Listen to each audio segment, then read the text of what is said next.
अस्सलाम वालेकुम, मैं हूं अलीना फारूक शेख। आप देख रहे हैं programme report card. The Economist में आया हमारे शहर कराची का नाम, मामला क्या है ये प्रोग्राम में डिस्कस करेंगे। साथ ही साथ मईशत से मुतल्लिक दो खबरें, एक ये कि पाकिस्तान को जो चीन से कर्जा मिलना था वो मुंतकिल हो गया है, लेकिन साथ ही साथ हुकूमत ने कुछ मजीद टैक्सेस लगा दिए हैं और इस बार सुपर टैक्स लगाया गया है मुख्तलिफ सनतों के ऊपर। इसके ऊपर मिला जुला रद्द अमल आ रहा है सामने माहिरीन की तरफ से। हमारे तज्जियाकारों की राय जानिए इसी प्रोग्राम में।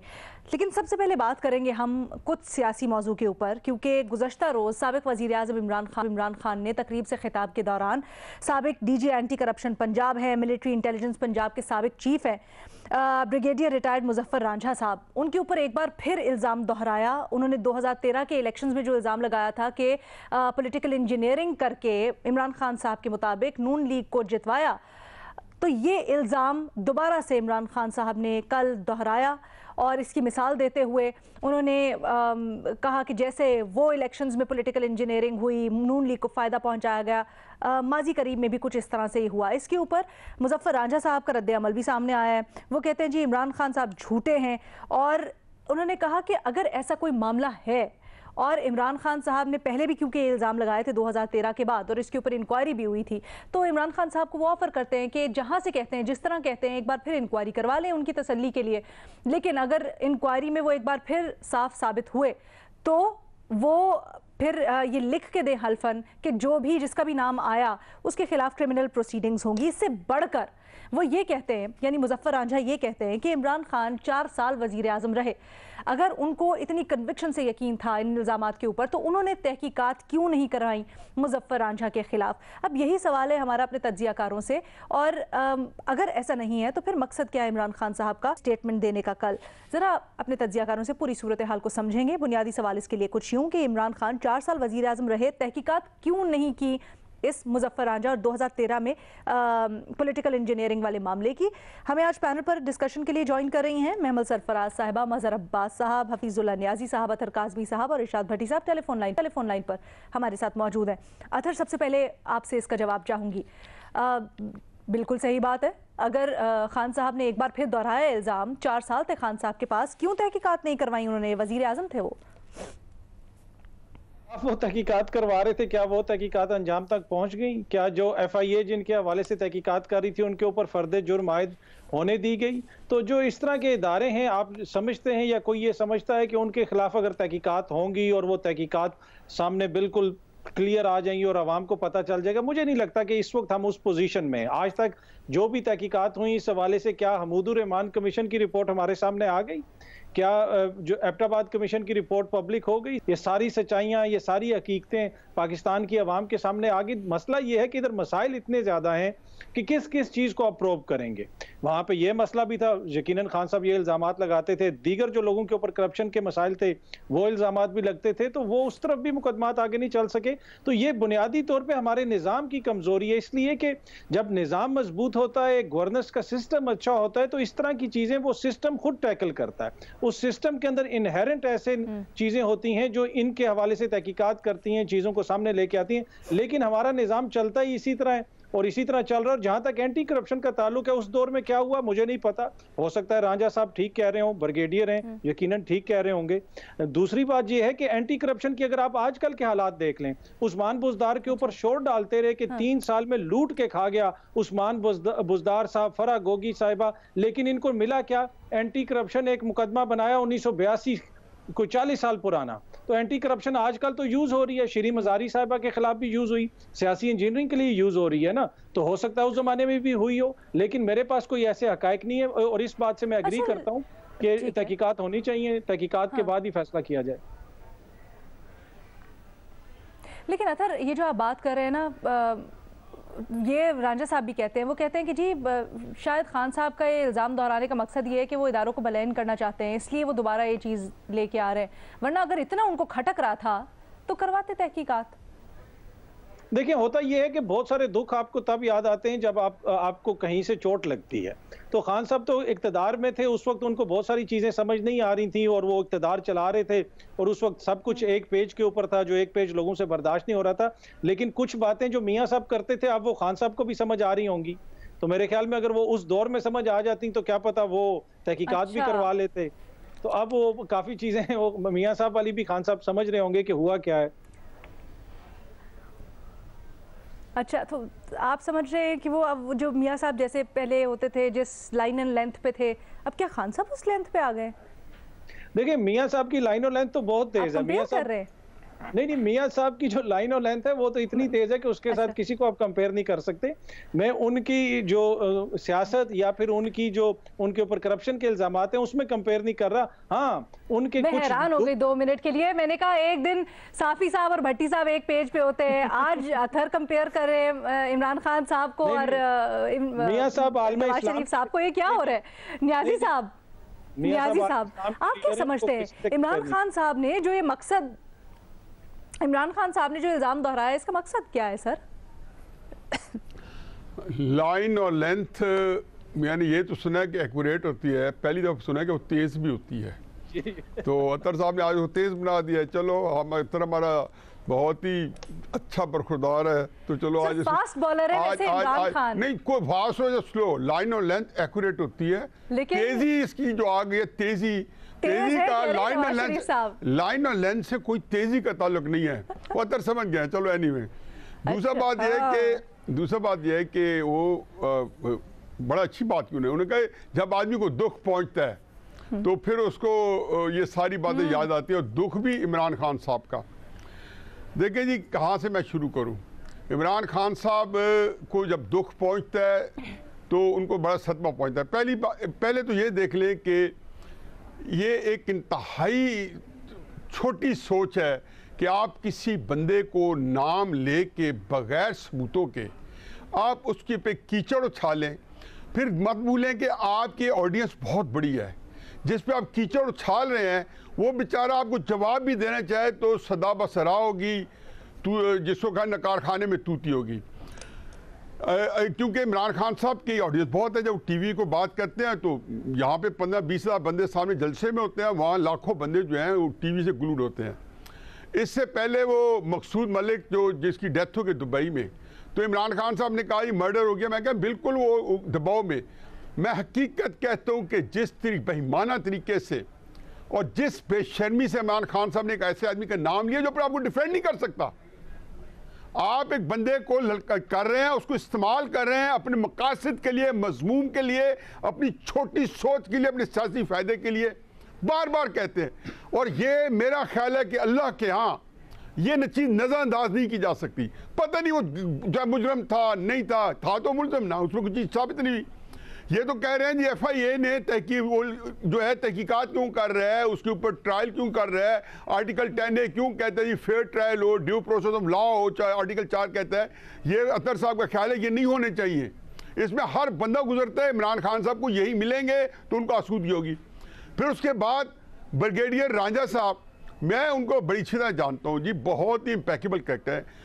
ये बात इमरान खान साहब को पता है कि एक सेक्टर कमांडर, एक ब्रिगेडियर फौज के डिसीजन कर नहीं सकता, सोच नहीं सकता कि वो अपनी तजावज़ करे। इसका मतलब है कि डिसीजन उनके ऊपर के लेवल पे हुआ होगा, डिसीजन टॉप लेवल पे होगा, यही कहते हैं। तो नाम ले उनका। और दूसरी बात यह है कि सेक्टर कमांडर MI के इलेक्शन से क्या ताल्लुक है। असल में इमरान खान साहब हाई होप्स लगा बैठते हैं। पहले जब उन्होंने 12 अक्टूबर 1999 में मुशर्रफ साहब के मार्शल को सपोर्ट किया तो जून 2002 के अंदर पार्ट अवेल किए, तो मुशर्रफ साहब का इंटरव्यू चंद साल पहले कामरान शाह साहब के साथ आया था। नहीं, एक मिनट ये बात मुकम्मल होने दे। जिस तरह से कह रहे हैं कि वो पंजाबी में कहते हैं ना, कहना तीनू तो सुनाना नूनू, तो वो नाम तो मुजफ्फर रांझा साहब का ले रहे हैं लेकिन वो सुना किसी और को रहे हैं।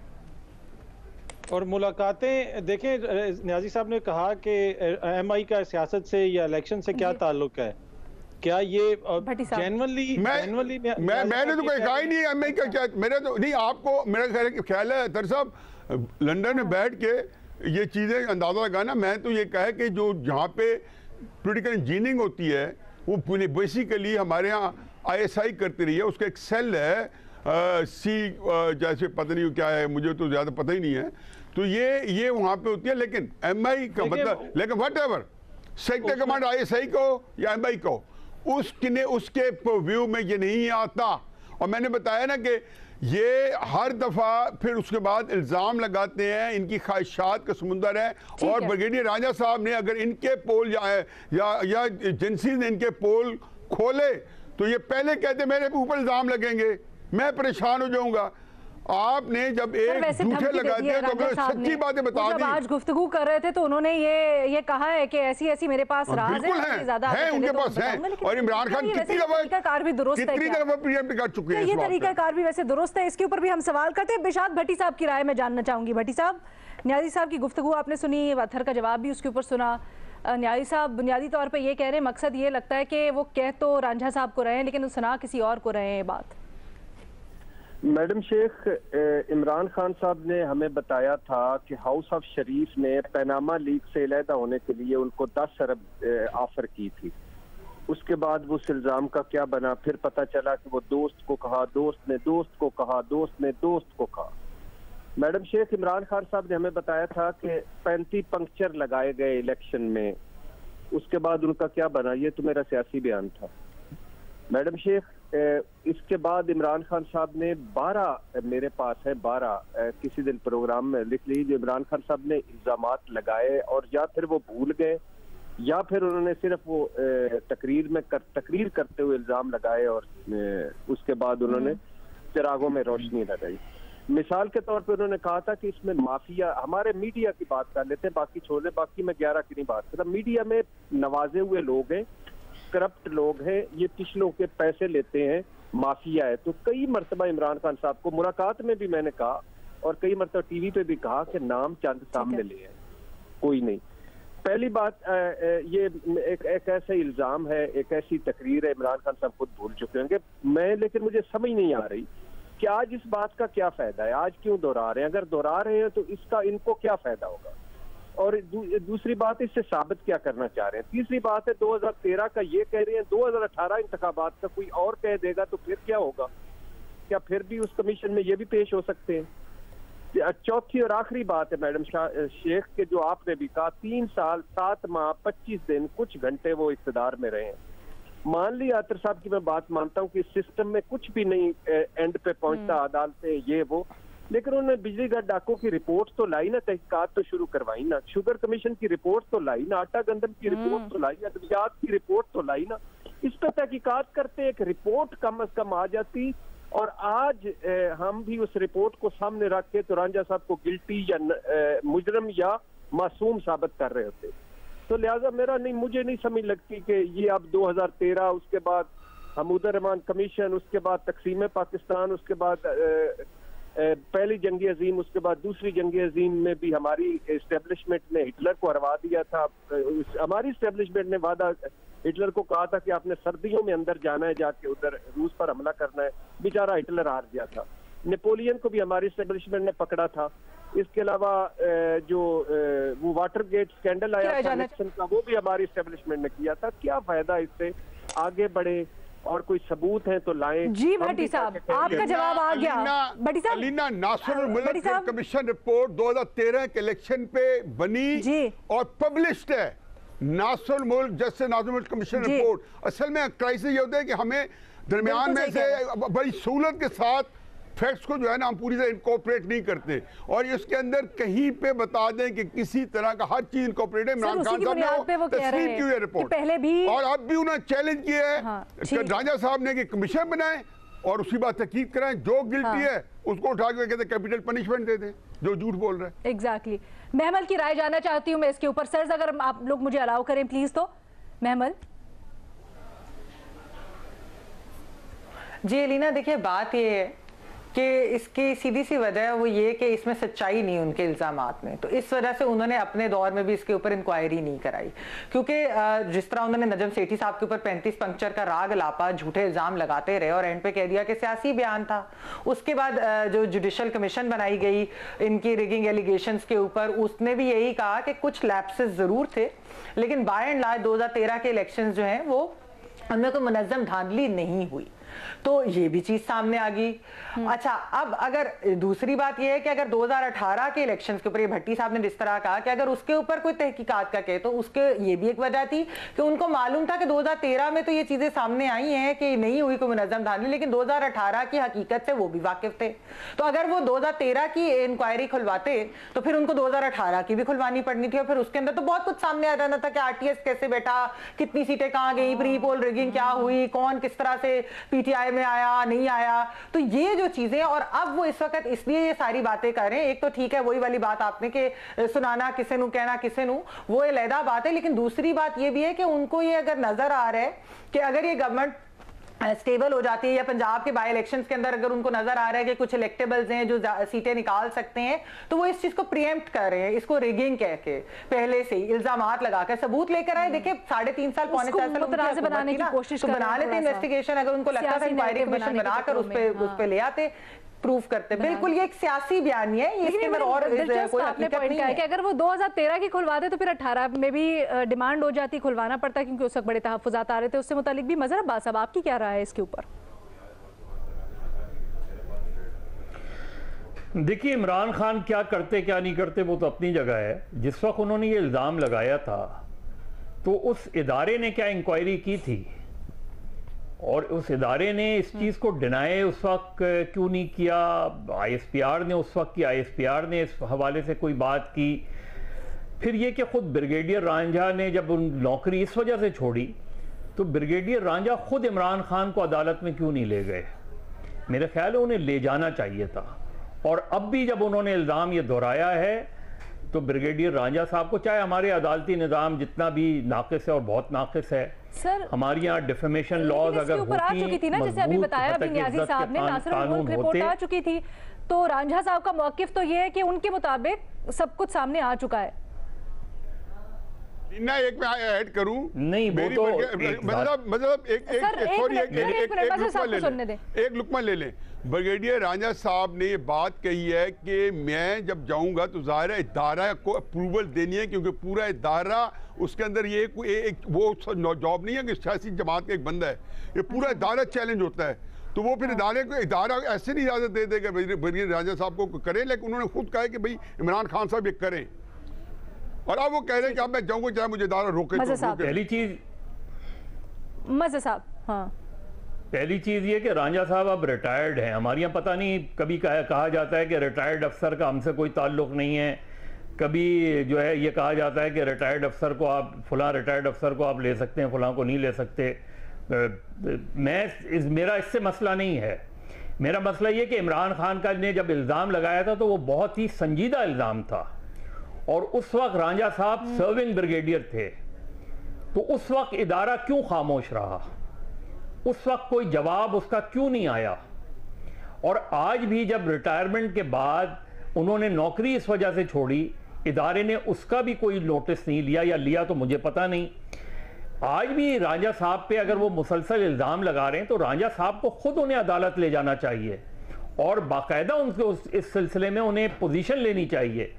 दूसरे ये क्यों कि इमरान खान साहब तो इल्ज़ाम लगाते हैं, और उसके बाद जिस तरह अभी भट्टी साहब ने एक फहरिस्त गिनवाई, चूंकि हमारे यहाँ हतक इज्जत का कोई कानून बेहतर नहीं है, इमरान खान ने पूरी दुनिया देखी और उनके अलावा किसी ने नहीं देखी, तो वो दुनिया के कानून को जानते हैं, समझते हैं, लेकिन उन्होंने कभी भी बरतानिया के ऐसे कानून को अपने यहाँ लागू करने की कोशिश नहीं की कि हतक इज्जत का कानून को अगर वो सख्त बनाते तो ना उनको किसी पर इल्ज़ाम लगाने की ज़रूरत होती, ना किसी और को उन पर इल्ज़ाम लगाने की ज़रूरत होती। और आज की हुकूमत का भी सबसे अहम जिम्मेदारी ये है कि इस मुल्क में हतक इज्जत के कानून को सख्त करें, मजबूत करें, ताकि इस तरह के इल्ज़ामात से लोग जो है वो इज्तनाब करें या जाके प्रूफ करें। मज़हर अब्बास साहब, बिल्कुल दुरुस्त आप फरमा रहे हैं। अलाउ मी टू से, न सिर्फ अदालती रिफॉर्म्स बल्कि हमें जनरल रिफॉर्म्स की बड़ी। जी अथर, मैं इसमें एक चीज ऐड करना चाहता हूं जी, मुख्तसर पॉइंट जो जिस तरह न्याजी साहब ने और भट्टी साहब ने फरमाया, मुझे नहीं पता था कि आज हम स्कैंडिनेविया की किसी एस्टेब्लिशमेंट के हवाले से बात कर रहे हैं। ऑब्वियसली उनका कोई किरदार नहीं किसी हमारी सियासत के अंदर।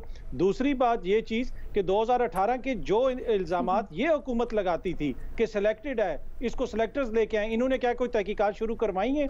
और आखिर में छोटी सी बात, न्याजी साहब ने कहा कि मैं 2 हफ्ते के लिए लंदन अगर चला गया हूं तो मुझे चीजों का नहीं पता, लेकिन जो लंदन में बैठे में वजीर आजम साहब उनके पास आके पूछते हैं कि हुकूमत किस तरह चलानी है। वो लंदन से बैठ के हुकूमत चला रहे हैं, मुझे छुट्टी पे भी जाने का हक नहीं है। तो ये भी न्याजी साहब कहते हैं तो आइंदा नहीं जाऊंगा कहीं पे भी। देखिए अतर की बात कही तो ऐसी अच्छी है कि मैं कहता हूँ कि उनको अनअटेंडेड छोड़े, कि उनका एक मजा जो है वो करकरा नहीं होना चाहिए। वो एक बड़ी दिल की अता गहराइयों से और इतनी दिल जमई से बात करते हैं। बाकी मुझे चूँकि मदद साहब ने 2 सीरियस पॉइंट्स उठाए, देखें क्राइसिस ये है कि हम भी सिस्टम जानते हैं, मदद साहब भी जानते हैं, बगैर जाने बगैर के जो 10 अरब रुपए का शहबाज शरीफ साहब पे इल्ज़ाम इमरान खान का था, इसको भी छोड़े। ये भी छोड़े कि नजम सेठी साहब के ऊपर उन्होंने कहा कि 35 पंक्चर एक सियासी स्टेटमेंट था। ये भी छोड़े कि इवन ब्रिगेडियर रांझा के ऊपर नदीम मलिक को ये वज़ीर आज़म बनने से चंद महीने पहले उन्होंने इंटरव्यू दिया था, उसमें भी रांझा साहब के ऊपर अपने स्टैंड से पीछे हट गए थे। लेकिन जो फौज का निज़ाम है या वो पूरे चैलेंज होगा, क्योंकि ये एक बंदे का नहीं है, एक पूरे सिस्टम का काम है। यहाँ पे कोई जनरल फैज हमीद अकेला चैलेंज नहीं होता। सर वो तो आपका पॉइंट आ गया। अथर ने एक और पॉइंट भी उठाया था स्कैंडिनेविया से मुताल्लिक, वो कहते हैं हिस्ट्री सारी आप भूल गए सर। देखिए जी, हिस्ट्री मुझे तो अच्छी तरह याद है, और अच्छी तरह याद है कि ये इलेक्शन कैसे हुए हैं, और जो लाए थे उनको शिकायत ही ये है कि एक बंदे के हमने वो क्या चौधरी परवेज लाई जो उनका राइट हैंड मैन, उसने कहा इनके नेपीज चेंज करते थे डेली बुनियाद पे। इसमें कोई हर्ज नहीं है, लेकिन कोई बंदा आज तक उनको इस बात में नहीं लेके गया कि जी उन्होंने ये निज़ाम को बिगाड़ा है। एहतजाज होते रहे हैं, प्रोटेस्ट भी किए हैं, चैलेंज भी हुए हैं और सारे करते हैं, लेकिन इमरान खान साहब का भी ये कोई चैलेंज नहीं है कि उनका इलेक्शन को रिग हुआ है।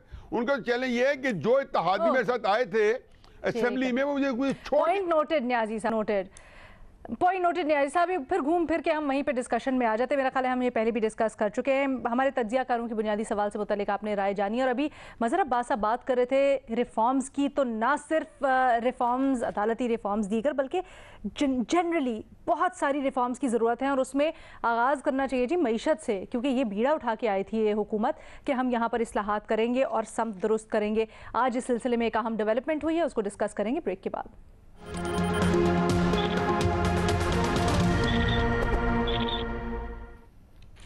ब्रेक के बाद खुशामदीद। हुकूमत ने सुपर टैक्स लगाने का ऐलान किया है। जो मखसूस 13 सेक्टर्स हैं उनके ऊपर 10% के हिसाब से, और बाकी तमाम बड़ी सनतों के ऊपर 4% के एतबार से सुपर टैक्स लगेगा।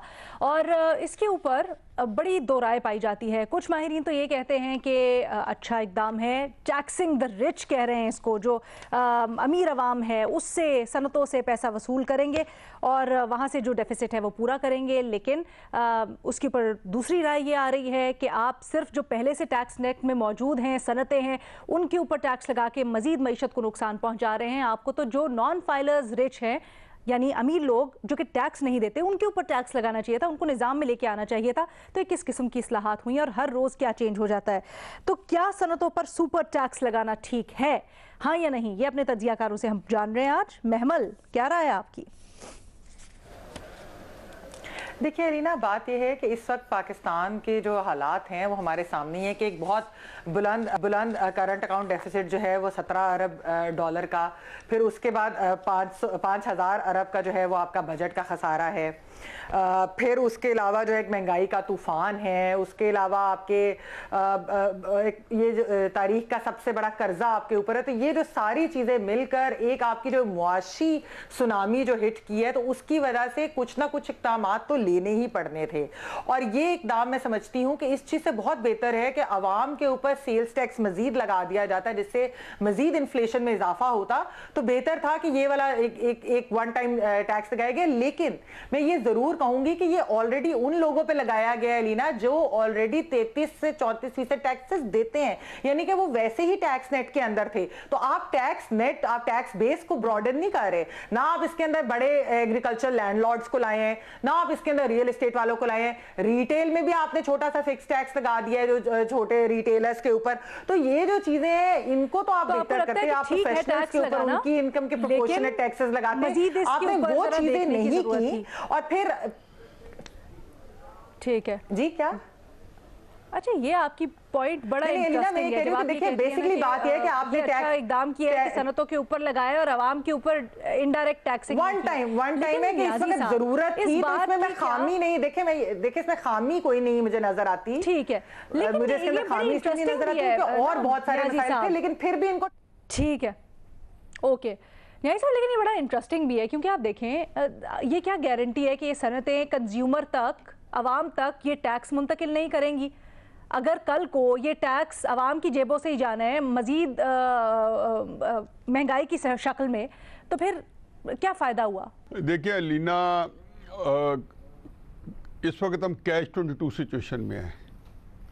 आप खुद टीवी पे देखें कि मीडिया जो है शुरू करता है हुकूमत पे लान तान पे कि महंगाई हो गई है, और फिर उसके बाद जब उनको दूसरी पिक्चर आती है कि पाकिस्तान किधर जा रहा है तो उनके पास कोई सोल्यूशन नहीं होता।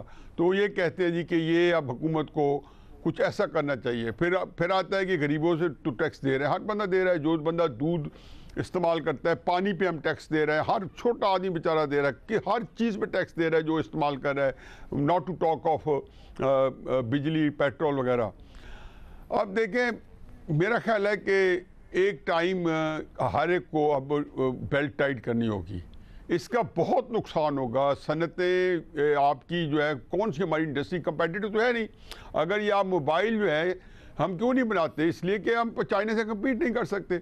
हम शीशा बनाते हैं, ग्लास जो आम जो बहुत बड़ी बड़ी इंडस्ट्री है, 20-25 अरब रुपए का एक प्लांट लगा हुआ है, उनका शीशा कंपेटिटिव नहीं है। चाइना का शीशा पाकिस्तानी मार्केट में हम लेते हैं, सस्ता है उनसे।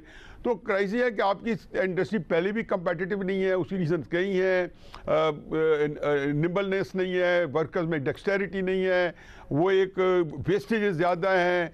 ये मैं खुद चूँकि इंडस्ट्री 25-30 साल चलाई है, मुझे पता है कि इससे रियली बिग ऑर्डील। अब मेरा ख्याल है कि कैच 22 सिचुएशन है, तंग आमद बजंग आमद। अब ये भी करके देखने दे। बाकी जो महमल ने कहा है उसमें जो करने की बात है रियल स्टेट का, तो उसमें रियल स्टेट में सिर्फ एक ही करना है कि जो इमरान खान वगैरह ने बड़ा जुल्म किया है कि जो उसकी थी आपकी जो रजिस्ट्री होती है, जो ट्रांसफ़र होती है, उसके अंदर उन्होंने पैसे उन्होंने 20-30% घटा दिए थे। घटाने के बजाय वो डबल कर दें ताकि कम से कम एक हाथ के ऊपर, ताकि बड़ी ट्रांसफर के ऊपर। मैं आपका आंसर नहीं मैं लिख रही हूँ क्योंकि आप समझते हैं कि मुश्किल हालात है, फैसले करने पड़ेंगे, लेकिन दुरुस्त तरीका नहीं है ये आपके मुताबिक, राइट? नहीं, मेरा ख्याल है कि आप इसको मार्जिन दे दें। हाँ, मेरा वाकई है ना, अमलन नहीं है, लेकिन आप हाँ में लिख दें क्योंकि चाय इसके पास नहीं है। देखिए मैं एक लफ्ज होता है हॉब्सन चॉइस। मैं सिर्फ एक चीज ऐड कर दूं कि एक चीज जो हुकूमत ने की, एक सर महमल कह रही हैं कुछ। हाँ अलीना, मैं इसमें सिर्फ एक चीज ऐड कर दूं। जी जी, मैं सिर्फ ये ऐड करना चाह रही हूँ कि देखिए जो सैलरीड क्लास को इन्होंने दिया था, पहले प्रोटेक्शन दी थी, वो भी इन्होंने वापस ले ली है। तो ये एक इन्होंने बजाय इसके कि टैक्स ब्रॉडन करते बेस, जिस तरह वही मैंने कहा एग्रीकल्चर, रियल एस्टेट हो गए, रिटेलर्स हो गए, वो नहीं इन्होंने किया। लेकिन जो लोग ऑलरेडी टैक्स दे रहे हैं, यानी कॉर्पोरेट वगैरह सनतें जो दे रही थी, उनको वन टाइम किया। वन टाइम में बाकी मुश्किल है और खामी नजर नहीं है सबसे बड़ी, लेकिन फिर भी बाकी चीजें तो बेहतर करें ना। दुरुस्त करने के लिए आते हैं तो इसका मतलब यही होता है कि आप इस्लाहात करेंगे और ऐसी इस्लाहात करेंगे कि वो देर पा हों और एक स्ट्रक्चर देंगे पूरी की पूरी इकोनॉमी को। इस इकदाम से ये तो हो जाएगा कि आपके पास फॉरेन टैक्स इकट्ठा हो जाएगा, लेकिन वो स्ट्रक्चरल चेंजेस जो कि हम रोज बात करते हैं अपने पैनल के ऊपर, वो कब आएंगी उसका सब इंतजार करें। गो के रोज कोई ना कोई बजट में चेंजेस हो रही हैं। अथर, आपकी क्या राय है इसके ऊपर? हुकूमत आई है, इसने सुपर टैक्स लगाया। प्रॉब्लम ये होता है कि कोई भी जब आप टैक्स लगाते हैं उसका बिजनेस के ऊपर असर अब तो पड़ता है। आपकी इंडस्ट्री जो है, हमने देखा गुज़िश्ता हुकूमत के दौरान लार्ज स्केल जो आपकी मैन्युफैक्चरिंग है उसमें इजाफा हुआ, बहुत सारे हदफ थे, उस हदफ से ज्यादा इकोनॉमी ने बेहतर परफॉर्म किया। अब टैक्सेस ऐसे होते हैं कि वो एक तरह से बिजनेस को किल कर देते हैं, लेकिन कुछ टैक्सेस जरूरी भी होते हैं, आपको लगाने भी पड़ते हैं। लेकिन यहाँ पे मुझे ये लगता है कि ये जो मेन इशू ये है कि इनके पास हल नहीं है। अगर इनके पास हल होता तो ये पहले बजट से पहले ये हल पेश करते, या फिर अपनी पिछली हुकूमतों के दौरान ये किसी किस्म का हल निकाल लेते। और जो बिजनेसमैन होता है, जो इंडस्ट्री होती है, उसका एतमाद होना बहुत ज़रूरी है।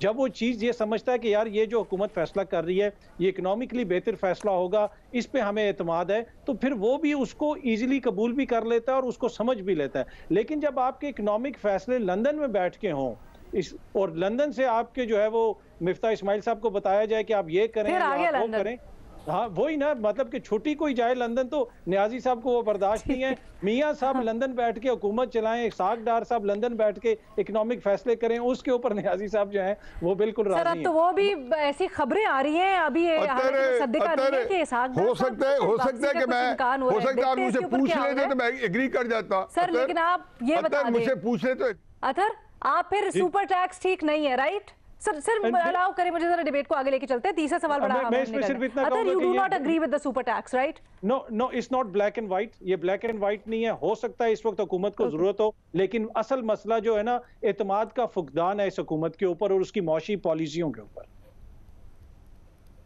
ओके, मजहर अब्बास साहब, ठीक है, एक तरफ हम ये देख रहे हैं कि कुछ बड़ी सनतें जो टैक्स जितना बनता है उनका उतनी उनके ऊपर टैक्सेशन नहीं है, अच्छा इकदाम है, लेकिन अगेन स्ट्रक्चर कहाँ पर है? क्या आपको वो स्ट्रक्चर कहीं पर नजर आ रहा है जो देरपा इस्लाहात और देरपा ये पूरी की पूरी जो सस्टेनेबिलिटी है उसको इंश्योर करे?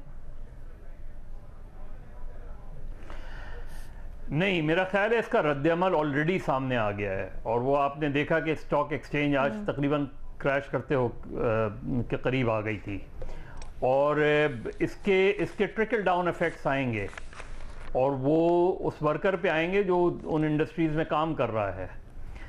दूसरी बात ये कि अगेन, जिस तरह मैमल भी कह रही थी, एक मुल्क में पैरेलल इकोनॉमी चलती है जो बगैर टैक्स के चलती है। उस नेट में हम जाते ही नहीं है।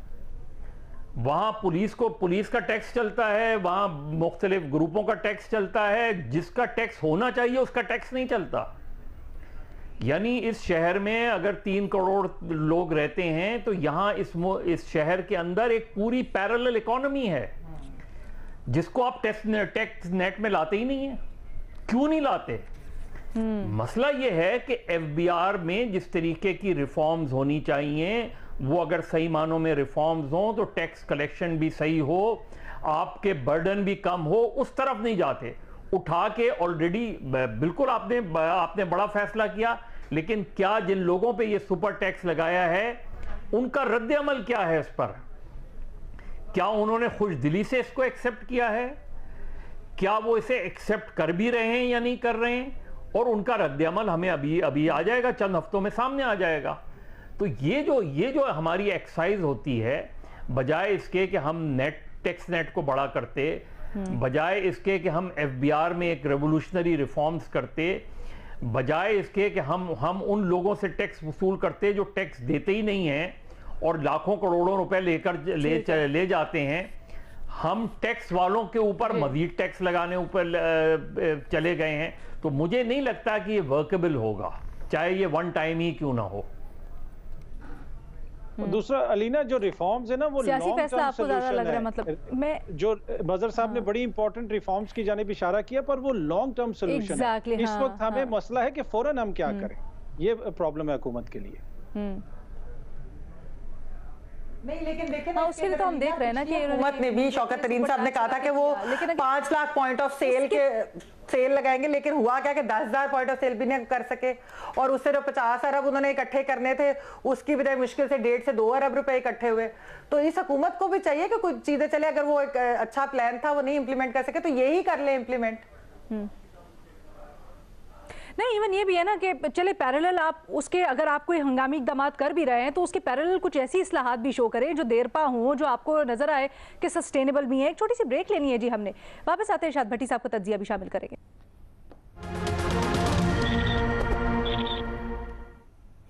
ब्रेक के बाद खुशामदीद। इकोनॉमिस्ट ने एक फहरिस्त जारी की है जिसमें बताया गया है कि दुनिया में लिवेबल शहर यानी रिहाई काबिल कौन से शहर है, इसमें पाकिस्तान 5वें नंबर पर है, लेकिन नीचे से, यानी दुनिया में जो काबिल रिहाई शहर हैं, बदतरीन शहरों में 5वां नंबर कराची का है।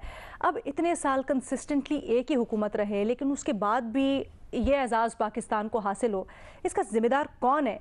ये अपने तज्जियाकारों से जानने की कोशिश करते हैं। मजहर अब्बास साहब। देखिए, इकोनॉमिस्ट ने कहा है, वो अपनी जगह है, कराची की ज़मीन आज भी पाकिस्तान में सबसे महंगी ज़मीन है।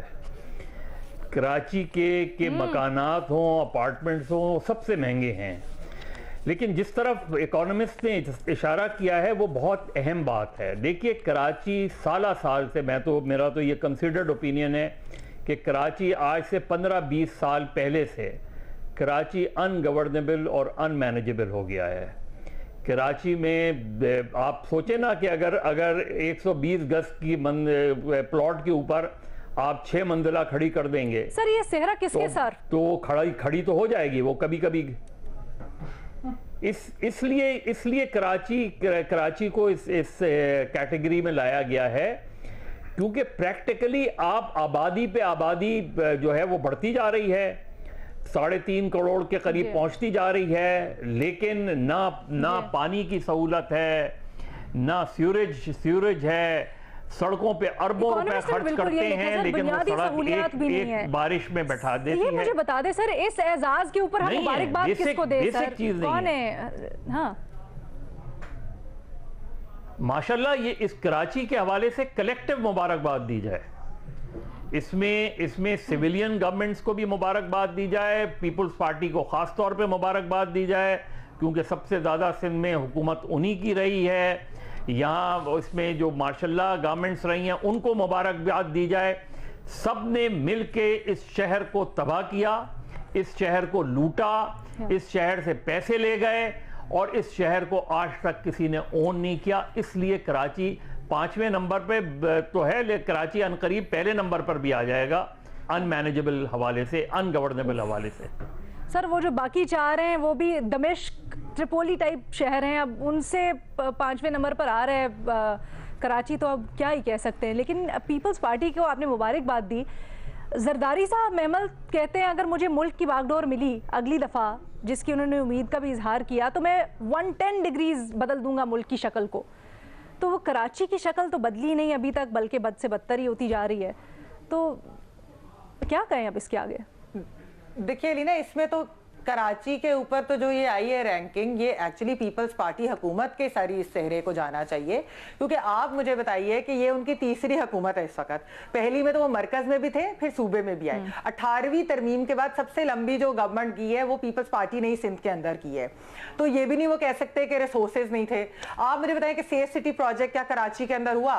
वो लाहौर में है, इस्लामाबाद में, वो कराची में नहीं। अच्छा, रेस्क्यू 1112 जो परवेज इलाही के दौर में, चौधरी परवेज इलाही साहब के दौर में शुरू हुआ था पंजाब के अंदर, वो इधर अब जाकर हुआ है। फिर आप मुझे ये बताइए कि उसके अलावा यहाँ पर पब्लिक ट्रांसपोर्ट का क्या है? मेट्रो जो है वो लाहौर में 2011 में बन जाती है, उसके बाद मुल्तान और पिंडी में भी बन जाती है।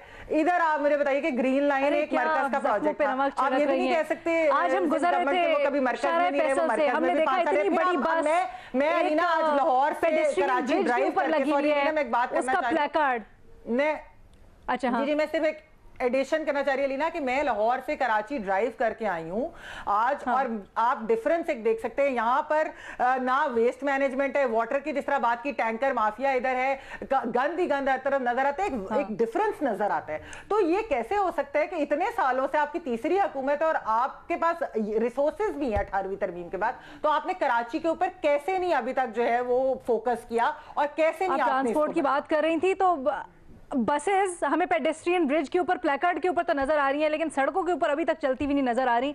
ये भी एक अल्लाह की शान और एलिना यहाँ पर बारिश हो जाती है, थोड़ी सी बारिश हो जाती है और हालात आपके सामने थे, और बाकी जो है वो सूबों के अंदर भी बारिशें हुई हैं, लेकिन इस तरह के हालात होते, कराची में थोड़ी सी बारिश होती है और वो एक अजाब बन जाती है।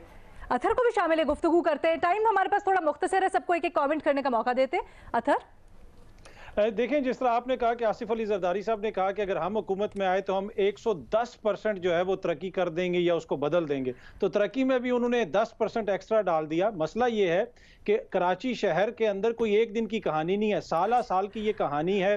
कहा जाता है कि अंदरूने सिंध की कोई तस्वीर दिखाई जाती है, कोई टूटी फूटी जगह है, कोई टूटा फूटा अस्पताल है और साथ का लिखा होता है कि भुट्टो जिंदा है। भाई भुट्टो अंदरूने सिंध नहीं, भुट्टो कराची के अंदर भी जिंदा है। और उसकी वजह यह है कि जब आपके सूबे के तरक्याती फंड्स सेनेट के इंतखाबात में वोट खरीदने के लिए इस्तेमाल होंगे ना, तो फिर आपका शहर दुनिया का 5वां बदतरीन नहीं, पहला बदतरीन शहर होना चाहिए। और जो इस वक्त सिचुएशन है, आहिस्ता आहिस्ता वो उसी तरफ जा रही है। लेकिन सर, मुझे तो शिकवा उस जमात से भी है जो कहती ये है, मैं MQM का हवाला दे रही हूँ, जो कहती ये है कि हम अपने लोगों की आवाज़ बनेंगे, हम कराची के लिए खड़े होंगे, वर्किंग क्लास के लिए खड़े होंगे, लेकिन उसके बाद जाके वो मुआहदे कर लेती है उन जमातों से जिनका हाल हम डिस्कस कर ही रहे हैं कि क्या सिंध का बना दिया। न्याजी साहब, ये कहाँ की सियासत, क्या जब शहरी इस तरह से रुल रहे हैं? अब ये तय हो गया है कि रिपोर्ट कार्ड के ऊपर हमने ऑनेस्ट ओपिनियन नहीं देना, हमने अपना जो हमारे अपनी जो ओपिनियन है उसके शेडो में देना है।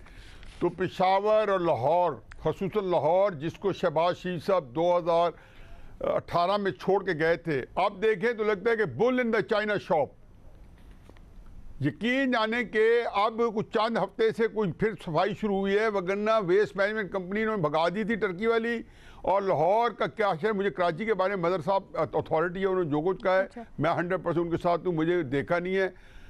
बाहर हमारी बेन, हमारी तकलीफें, मैंने कहा जी हमारे यहाँ कराची का तो अब रोनो रो रहे हैं। मैं तो पेशावर नहीं, मैं नहीं कह रहा हूँ, मैं कह रहा हूँ हम मौजू की बजाय अपने जाविया डालते हैं उसके अंदर। मैं तो ये कह रहा हूँ कि कराची को डिस्कस करने के बजाय हम जरदारी साहब को जदोकोब करना चाहिए, करी भी सही, लेकिन मतलब ये कि पूरे पाकिस्तान को हशर निशर है, वो बिल्कुल एक ही जैसा है, यकसा है। लाहौर के अंदर भी बर्बादी है, ऐसी लगता है कि बुजदार साहब नहीं थे, bull in the China shop था, बर्बाद करके चले गए सारे लाहौर को। अच्छा, पेशावर जो है उसके अंदर लोग आए बकाए कर रहे हैं, ना अस्पतालें काम कर रही हैं, ना गंदगी इतनी है कि पेशावर के आजकल कुत्तों ने फिर काटने शुरू किए हुए हैं और कह रहे हैं हमारे पास वाफर मिकदार वैक्सीन मौजूद है कुत्तों को काटने वाली। तो इसलिए ये बस यहाँ पे बिल्कुल वजह, और जहाँ पर जिस शहर में जिसकी कोताही है, जिसकी वजह से हुआ है, मेरा ख्याल है हमें सबको जिम्मेदार ठहराना चाहिए। जहाँ पर जिसकी गलती है, चाहे वो कराची हो, लाहौर हो, खैबर पख्तूनख्वा हो, कोई भी प्रोविंस, कोई भी शहर हो, जहाँ पर जिसका बनता है बर्डन, जहाँ पर जिसके गर्दन जरा टाइट करने की जरूरत है, करना चाहिए। भट्टी साहब हमारे साथ हैं जी। जी मैडम शेख हूँ। भट्टी साहब जी, भट्टी साहब आप हमें, पिछले सवाल पे भी आपसे राब्ता नहीं हो सका था, अब अगर कराची के ऊपर आप बोलना चाहें या फिर पिछले सवाल के ऊपर, जो इकोनॉमी आज डिस्कस हो रही है, जहां टैक्सेस लगा दिए हैं, दोनों में से किसी के ऊपर भी आप अपना तज्जिया प्लीज शामिल कीजिएगा। मैं तो दोनों पे बोलना चाहूंगा, क्यों मैं किसी एक पे बोलूं? सर फिर मुख्तसरन दोनों के ऊपर हिकमत के मोती बिखेरिएगा। अभी आज मैं हिकमत के मोती बिखेरता हूँ। पहला ले लीजिएगा, ये जो इकोनॉमी से है, 36 इनडायरेक्ट टैक्स हम गरीब दे रहे हैं, 36 इनडायरेक्ट टैक्स हम गरीब दे रहे हैं, 36। कोई आउट ऑफ बॉक्स सोल्यूशन नहीं है इनके पास, वही कुछ कर रहे हैं जो ये शुरू से करते आ रहे हैं। और UNDP की है कि जो आपके मगरमच्छ हैं, बड़े लोग हैं, उनके रिलीफ और छूटें वापस लें। IMF कह रहा है कि 800 अरब तो कम से कम आप जरूर लें, ये जो बड़े मगरमच्छ हैं, मगर उधर कोई हाथ नहीं डाल रहा। हम गरीबों को एक सिर्फ मिसाल दूंगा कि 30% बिजली चोरी हो रही है, 20% लाइन लॉसेज हैं, और बहुत सारे लोग बिजली का बिल नहीं देते, लेकिन वो सारा बर्डन हम गरीबों पे आता है। कोई आउट ऑफ बॉक्स सोल्यूशन सोचे। ठीक है, बहुत सी जगह हैं जहां पर तवज्जो की जरूरत है, और हम उम्मीद यही करते हैं कि जहां पर ये आवाज पहुंचनी चाहिए, हमारे तज्जियाकारों की तजावीज पहुंचनी चाहिए, वो सुनेंगे और इसके ऊपर अमल भी करेंगे ताकि लोगों की बेहतरी हो सके। इजाजत दीजिए, अल्लाह हाफिज।